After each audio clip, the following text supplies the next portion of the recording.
Hello and welcome to Data Science for Ecologists in R. In the last video, we learned how to use the QQ plot to check the assumption of normally distributed errors. Today, we will get to know some tools to check for outliers. Before we look at these tools in R, let's quickly get a notion of what outliers are. First, it should be noted that there is no strict definition of outliers. But intuitively, we can think of outliers as data points that are far away from the general trend in the data. For example, the data point circled in red appears to be somewhat abnormal compared to the rest of the data. It should be noted that an outlier could simply be the result of a very large error term, which wouldn't be a violation of the model assumptions. But often an outlier is the result of some mistake in the collection or documentation of the data. In this case, an outlier does reflect a violation of how we assume the data was generated. Either way, it is important to know if there are outliers in the data, since they might have a big influence on the resulting estimates. So let's see how we can check for them in R. Once again, we start by fitting the linear model for the height of trees and save it in the variable model1. To check if there are any outliers, we should consult two diagnostic plots. First, we can just look at the standardized residuals to see if there are any conspicuously large values. The 3 points that are marked are the ones with the highest residuals. Compared to the other points, these residuals don't seem to be too extreme. Therefore, this plot gives no cause for concern. Let's now look at the second plot, which shows the Cook's distance of each observation. The Cook's distance can be thought of as a measure of the influence of an observation on the estimated parameters.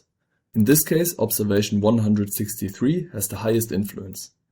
Unfortunately, there's no definitive answer as to when a Cook's distance should be considered too high.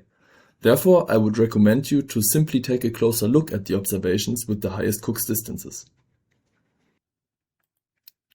For example, we could remove observation 163 to see if this substantially changes the estimation results.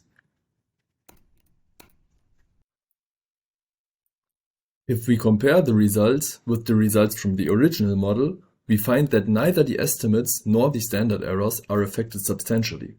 So in this case, there's no evidence of particularly influential points. Let's now look at an example where outliers are present.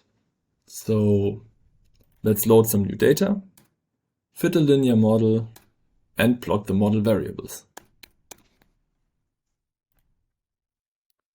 As you can see, there's one observation in the bottom right of the plot that is supposed to have a height of minus 150 centimeters, which of course doesn't seem right.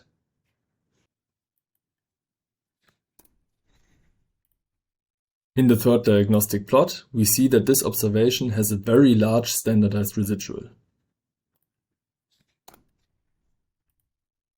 Furthermore, the Cook's distance of this observation is very large compared to the other observations, with a value of roughly 1.5.